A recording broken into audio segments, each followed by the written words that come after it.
नमस्कार दोस्तों, आज हम एक बहुत ही महत्वपूर्ण विषय पर चर्चा करेंगे। आज हम इंजीनियरिंग डिजाइन का एक important concept run out tolerance के बारे में जानेंगे। यह एक ऐसा विषय है जो हर इंजीनियर के लिए जानना आवश्यक है। आसान भाषा में रन आउट बताता है कि कोई घूमने वाली चीज कितनी गोल और सीधी है। यह मापने का एक तरीका है जिससे हम यह सुनिश्चित कर सकते हैं कि कोई भी घूमने वाला पार्ट सही से काम करेगा।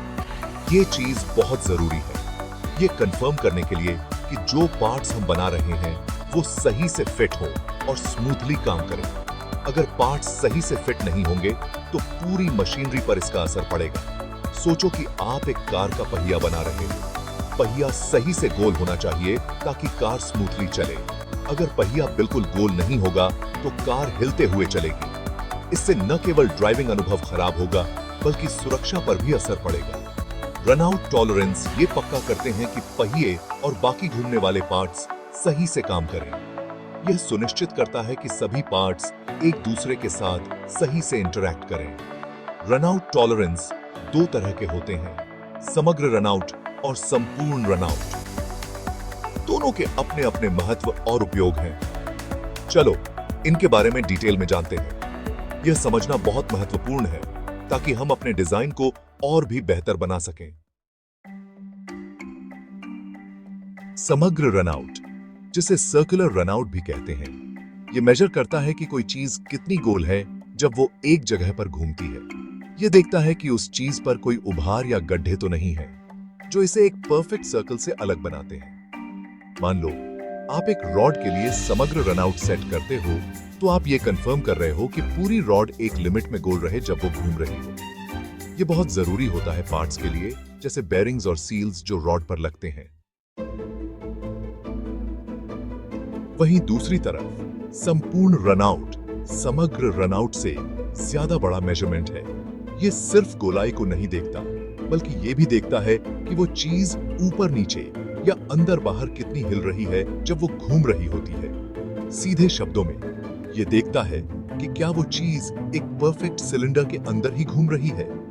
ये उन जगहों पर बहुत जरूरी है जहां चीजें एकदम सही से अलाइंड होनी चाहिए और स्पीड से घूमनी चाहिए, जैसे कि तेज टरबाइन या मशीनों में। समग्र बनाम संपूर्ण अंतर को उजागर करना। यह समझना महत्वपूर्ण है कि दोनों के बीच क्या अंतर है और यह कैसे आपके प्रोजेक्ट की सटीकता को प्रभावित कर सकता है। तो समग्र और संपूर्ण रनआउट में सबसे बड़ा अंतर क्या है?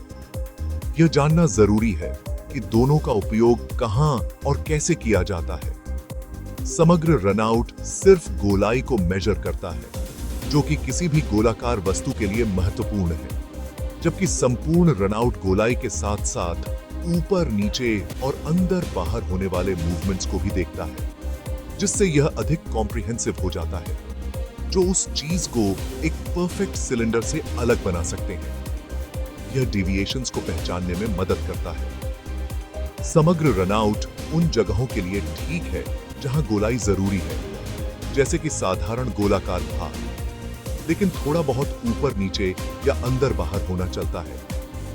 यह उन एप्लीकेशंस के लिए उपयुक्त है जहां थोड़ी बहुत असमानता स्वीकार्य है। वहीं दूसरी तरफ संपूर्ण रनआउट ज्यादा स्ट्रिक्ट है और उन जगहों पर जरूरी है जहां उच्च सटीकता की आवश्यकता होती है, और उन जगहों पर जरूरी है जहां चीजें एकदम सही से अलाइंड होनी चाहिए, जैसे कि हाई प्रिसिजन मशीनरी, और स्पीड से घूमनी चाहिए। यह सुनिश्चित करता है कि मशीनरी बिना किसी रुकावट के सुचारू रूप से चलती रहे। रनआउट टॉलरेंस, अनुप्रयोग और लाभ। यह एक महत्वपूर्ण इंजीनियरिंग कॉन्सेप्ट है। रनआउट टॉलरेंस बहुत सारे इंडस्ट्रीज में यूज होते हैं, जैसे गाड़ियां, हवाई जहाज और फैक्ट्रीज में। यह सुनिश्चित करता है कि पार्ट्स सही से अलाइन हो और उनकी परफॉर्मेंस बेहतर हो।